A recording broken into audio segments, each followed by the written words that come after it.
A man was shot at his desk, in front of 200 armed guards, inside one of the most heavily guarded presidential compounds in West Africa. And the shooter, none other than his closest friend. No one saw it coming. No one could stop it. A brutal, cold-blooded assassination executed with terrifying precision. It sounds like a scene from a movie, doesn't it? But it's not from House of Cards. It's not John Wick Africa edition. It's a YouTube video with a deep narrator's voice, tense music, dramatic editing, and over 1 million views in just 2 weeks. The title, Ibrahim Traoré, was assassinated at his desk in front of 200 bodyguards. None of it is true. No news agency reported it. No real images, no official statement. Just a video that seemed to come out of nowhere and then exploded into the minds of millions of viewers like a perfectly timed emotional bomb. So why do people believe it? Why do millions want to believe that a young African president was betrayed and murdered in cold blood? Ibrahim Traoré, a name you might have never heard before. Or maybe you have, but just a blur among all the headlines about coups, instability, and terror in West Africa. But in Burkina Faso, and for a rising generation of Africans fighting for real independence, Traoré is more than a name. He's a symbol, a challenge to the status quo, a refusal to kneel. And that's exactly why he's the perfect target, not for bullets, but for something even more dangerous: stories. Fake ones. Ones that twist, distort, and erase the truth until no one knows what's real anymore.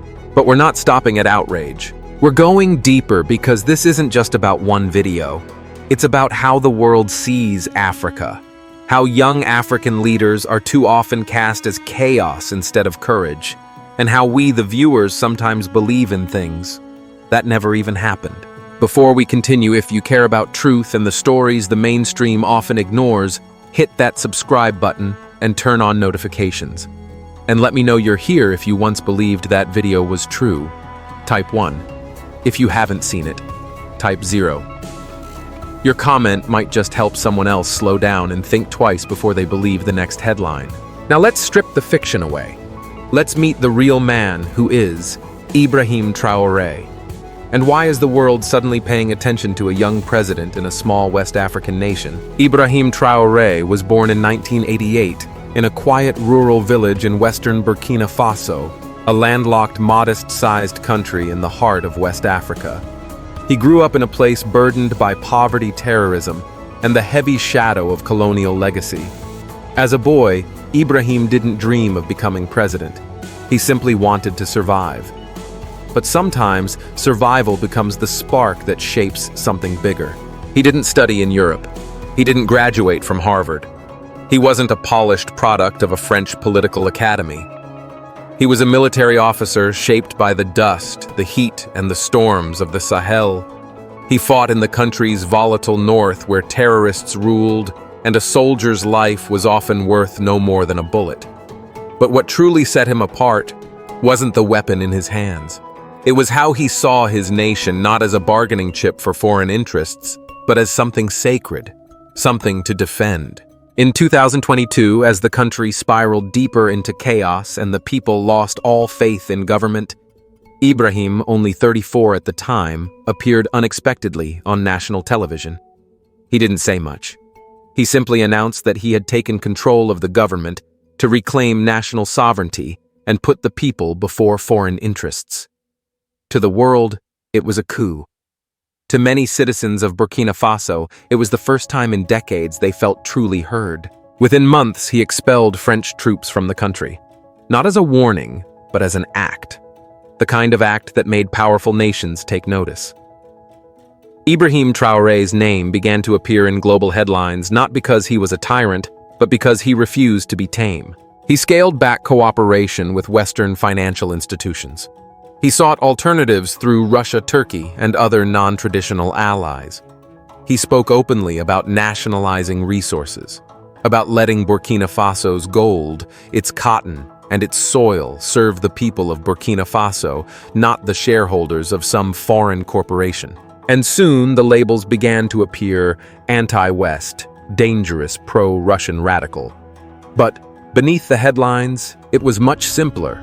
A young man trying to do right by his country in a world that doesn't like it when someone like him tries to succeed. What made Traoré different wasn't just his tough speeches or his uniform. It was the look in his eyes when he spoke to villagers, to local militia fighters, to children orphaned by war. It wasn't the look of a politician on the campaign trail. It was the look of someone who understood deeply that if he failed, millions behind him would lose something even more valuable than security hope. And that's exactly why he became the perfect target, not just for bullets, but for stories. Because if you can't kill someone's will, you can make the world believe it never existed. The video opens with a still image. A dark wooden desk dimly lit by the golden afternoon sun pouring through the windows. A man in uniform sits motionless, pen in hand, eyes locked on a document in front of him. There's no background noise, only silence. Then slowly a voice emerges, calm, deep, unwavering. On a day like any other, President Ibrahim Traoré was shot at his desk, in front of 200 elite guards, and the traitor was his most trusted man. In just the first 3 minutes, the video builds a cinematic universe, a palace under siege, a whisper of betrayal, a president caught off guard, then chaos, echoing footsteps, sudden gunfire, bodies moving, a burst of blood across a white shirt. A hero falls. Everything from pacing to music is crafted to keep you watching. You forget it's just a YouTube video. It feels like history in the making. But there's one major problem. There is no real footage, no CCTV clip, no breaking news on international media, no press conference, no official statement from the government of Burkina Faso. Nothing. All of it a fictional voiceover, suspenseful music, and a well-edited montage of stock images and AI-generated scenes. Yet it worked. People believed it. Because the story wasn't just told, it was performed. And when a story is told with enough conviction, people often stop asking questions. Within hours, it spread across social media like wildfire. Facebook, TikTok, WhatsApp, reaction videos, analysis threads, prayer posts. Some even began using hashtags like #JusticeForTraoré. One West African journalist published a heartfelt editorial titled, "If this is true, Africa has lost one of its last lions." A few hours later, the article vanished quietly with no explanation. Because the truth was undeniable. There had been no assassination. Ibrahim Traoré was alive. He hadn't been shot. He hadn't been betrayed at his desk. He was still in office, still leading, and had even appeared at a public event just days after the video went viral. But the damage was already done. In a world drowning in content where emotional impact often trumps factual integrity, one single compelling video had convinced tens of thousands, perhaps hundreds of thousands, that a man had been murdered when he had not. And here's the dangerous part: when you believe in a lie that was never meant to be questioned, you begin to doubt the truths that desperately need to be believed. Because what happens when people no longer know what's real? What happens when fiction isn't labeled as fiction? The lines blur. And for a place like Africa, where narrative has always been a battlefield, that blur can be deadly. We often like to believe that people trust what is true. But reality is more complicated than that. People tend to believe what they've already been primed to believe, things that align with their worldview, their fears, or the narratives they've heard repeated over and over. And when it comes to Africa, the world has been told the same story far too many times, that it is a land of chaos, coups, assassinations, and betrayal. A continent where power changes hands at gunpoint, where loyalty is a myth and no one stays in charge for long. From films and books to international news broadcasts, even mobile games, Africa is often portrayed as a place of perpetual instability. Its leaders are either ruthless or naive, its people hopeless victims or easily manipulated pawns. So, when a video appears with the title, "The President of Burkina Faso Assassinated in His Office," most viewers don't stop to question it. They're already ready to believe, because it fits the pattern they've been conditioned to accept.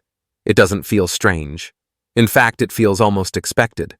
And that's terrifying. A story that's completely fictional.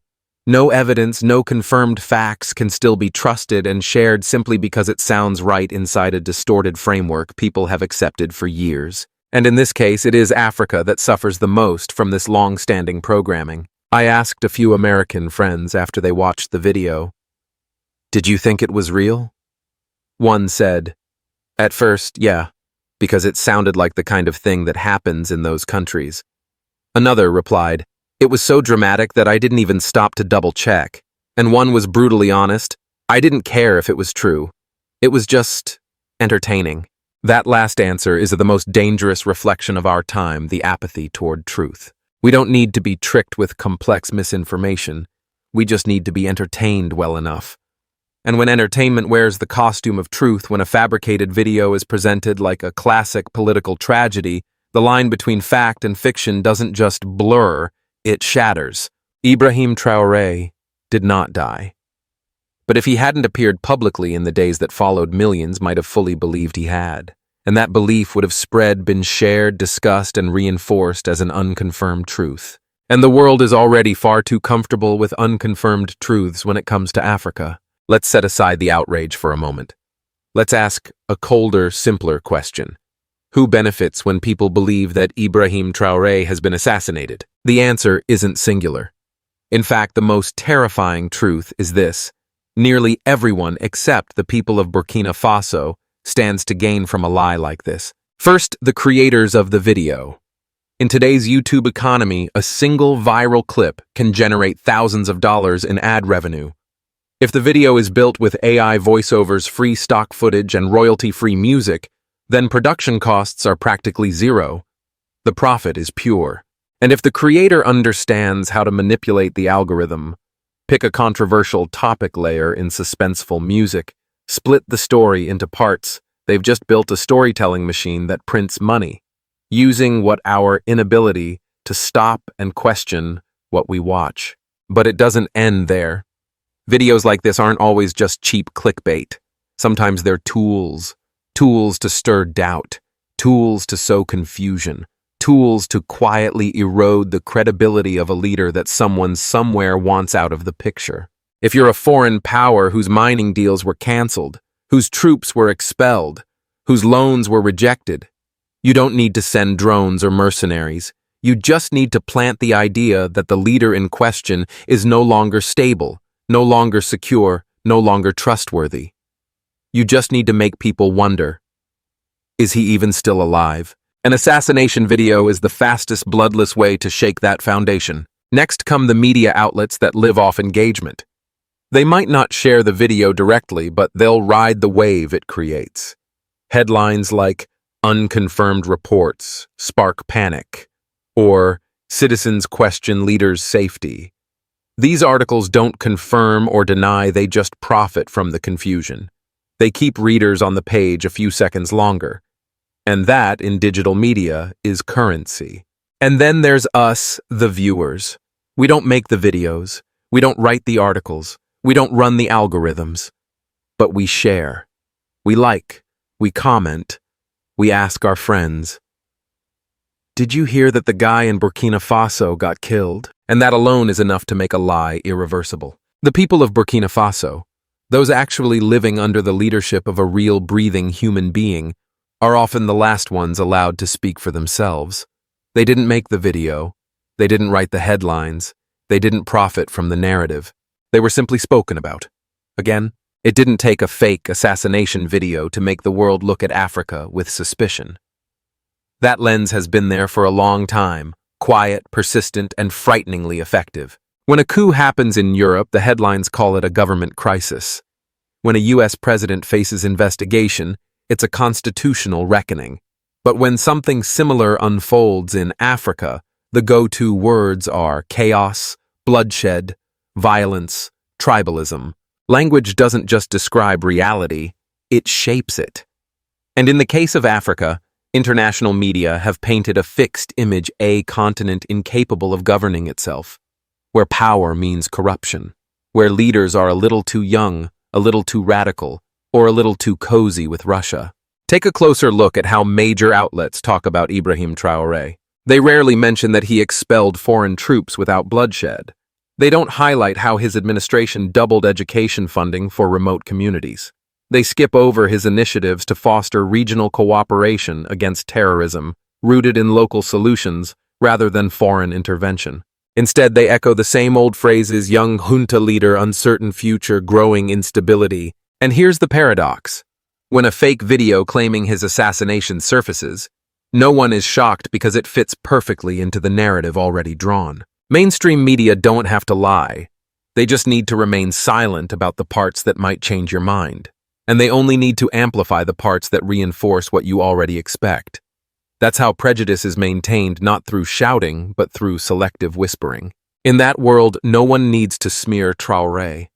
They only need to say nothing when he does something right, and hit share when a well-edited hoax video drops. That alone is enough to muddy his image, to make him seem unstable, dangerous, disposable. It's not wrong to report on conflict in Africa, but the problem is that's all they report. No deep dives into Burkina farmers adopting new sustainable techniques. No coverage of the community food sharing networks his government is piloting. No mention of the town halls where Traoré meets directly with youth to ask them, what do you want the next 10 years to look like? And when those stories aren't told, then even a lie, well edited and convincing, becomes the only story that survives. If you type Burkina Faso into Google, you'll likely be flooded with headlines about violence, terrorism, poverty, and political unrest. Rarely will you find anything hopeful. Almost no images of a country fighting quietly, steadily for a new beginning. But the truth is, what's happening inside Burkina Faso right now isn't just chaos. It's a silent rebirth. Since 2022, under Ibrahim Traoré's leadership, the country has undergone a series of shifts that Western analysts often describe as dangerous, but locals describe with a different word. Finally, someone is listening. Traoré has significantly reduced the country's dependence on foreign aid, especially the kind tied to political strings. Instead, he's focused on harnessing internal resources, state-controlled gold mining food sovereignty, through local agriculture and education initiatives developed without foreign intermediaries. In the country's troubled north, once written off as a no-go zone, dominated by jihadist groups, his government has set up grassroots self-defense units. Not foreign contractors, not private security firms, just local people protecting their homes. They call it rooted resistance. And so far, over 30 previously abandoned villages have seen their families return. In major cities like Ouagadougou and Bobo-Dioulasso, young people are being invited to open forums where they speak directly to national leaders. No suits, no staged photo ops, just honest questions and honest answers. Schools once left to rot are now being repurposed as vocational training centers, teaching real-world skills like mechanics, agriculture, sustainable energy. A new generation is growing up not dreaming of escape to Europe, but building where they were born. Of course, it's not perfect. There are still conflicts, still failures, still bureaucracy, internal pushback, growing pains.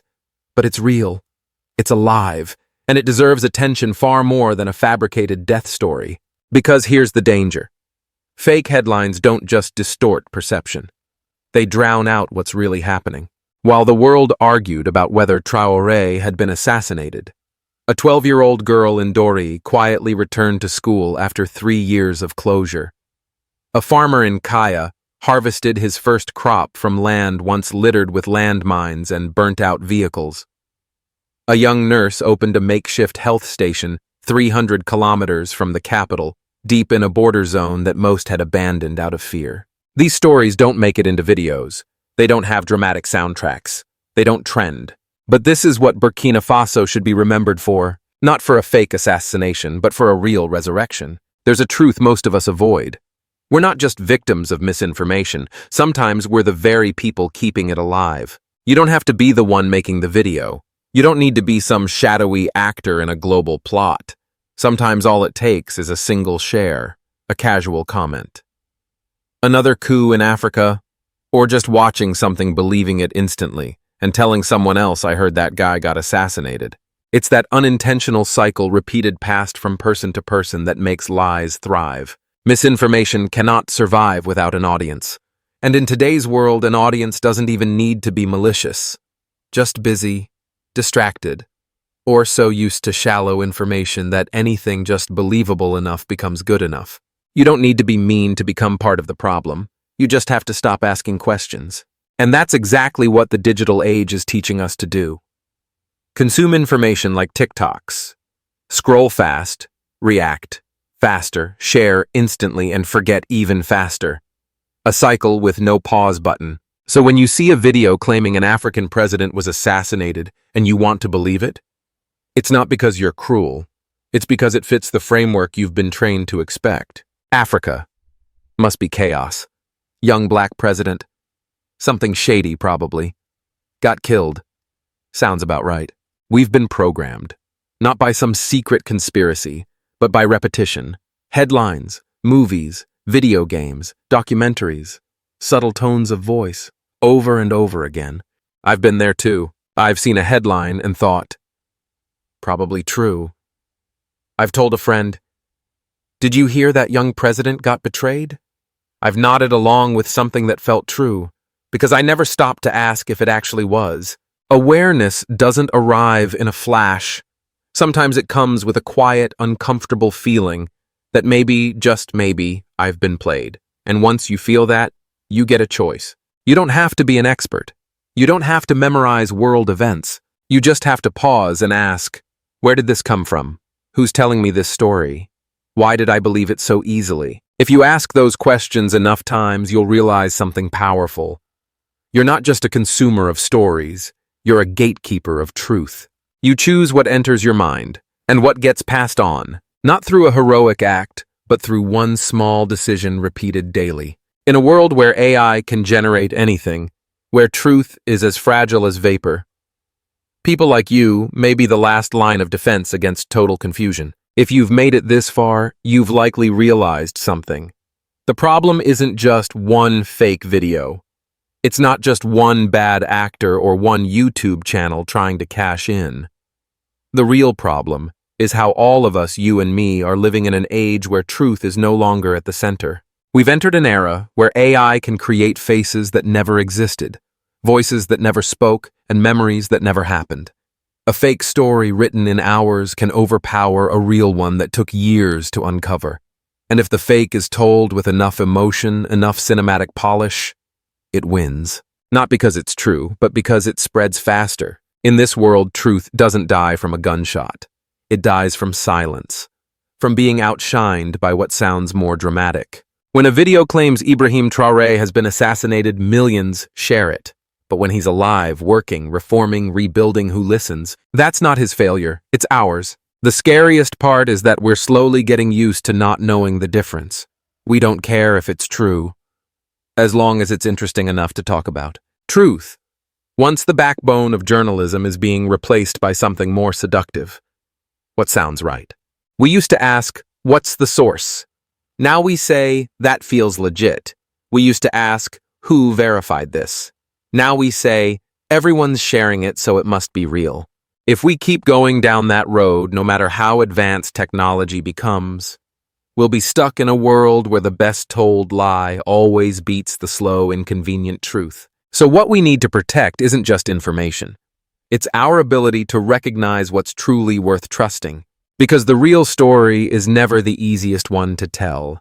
It's the one that asks you to pause, to question, to resist the urge to hit share just because it sounds right. Do you remember how we started this video with a bullet? But now we see it clearly. The most dangerous thing was never the bullet. It was a well-told story that made people stop caring whether the bullet was ever real. We've come a long way together, from a fake video, to the forgotten stories, to the one place where it all converges, us the viewers. The ones who choose to believe. The ones who choose to scroll past. The ones who choose to care. Or not. And if something in you has shifted even a little, then this video has done what it needed to do. Because in the end, this isn't just a story about a president. It's not just about a small country in West Africa. This is a story about a quiet war playing out in all of our minds, between what's easy to believe and what's worth believing, between what's viral and what's vital, between what makes us click and what makes us stop and think. You don't need to make a grand statement. You just need to hold on to that one moment of clarity before the share, before the repost, before the algorithm pulls you away. If this story meant something to you, not because it was sensational, but because it was real, share it. Not to chase numbers, but because someone somewhere might need this pause, might need this lens, might need this quiet truth. Before we go, I want to leave you with this. If you've ever found yourself believing something unverified, you're not broken. You're just human. A human trying to make sense of a world full of noise. But if today you chose to be a little more aware, to slow down, to share something that matters, then you just did something that millions scroll past every day. You chose to stand with the truth. And if you want to keep walking that path, the path of stories that are hard to tell but need to be told, stay with us. Before we end, if you care about the truths no one else is talking about, if you believe that clarity is worth defending in this noisy world, hit subscribe and turn on notifications. And let me know you're here with me. If this message resonated with you, type 1 in the comments. If not, it's okay, just type 0. You may not realize it, but your single comment could be the reason someone else pauses before believing a lie. Thank you for staying. Thank you for not clicking away. And thank you for choosing to care.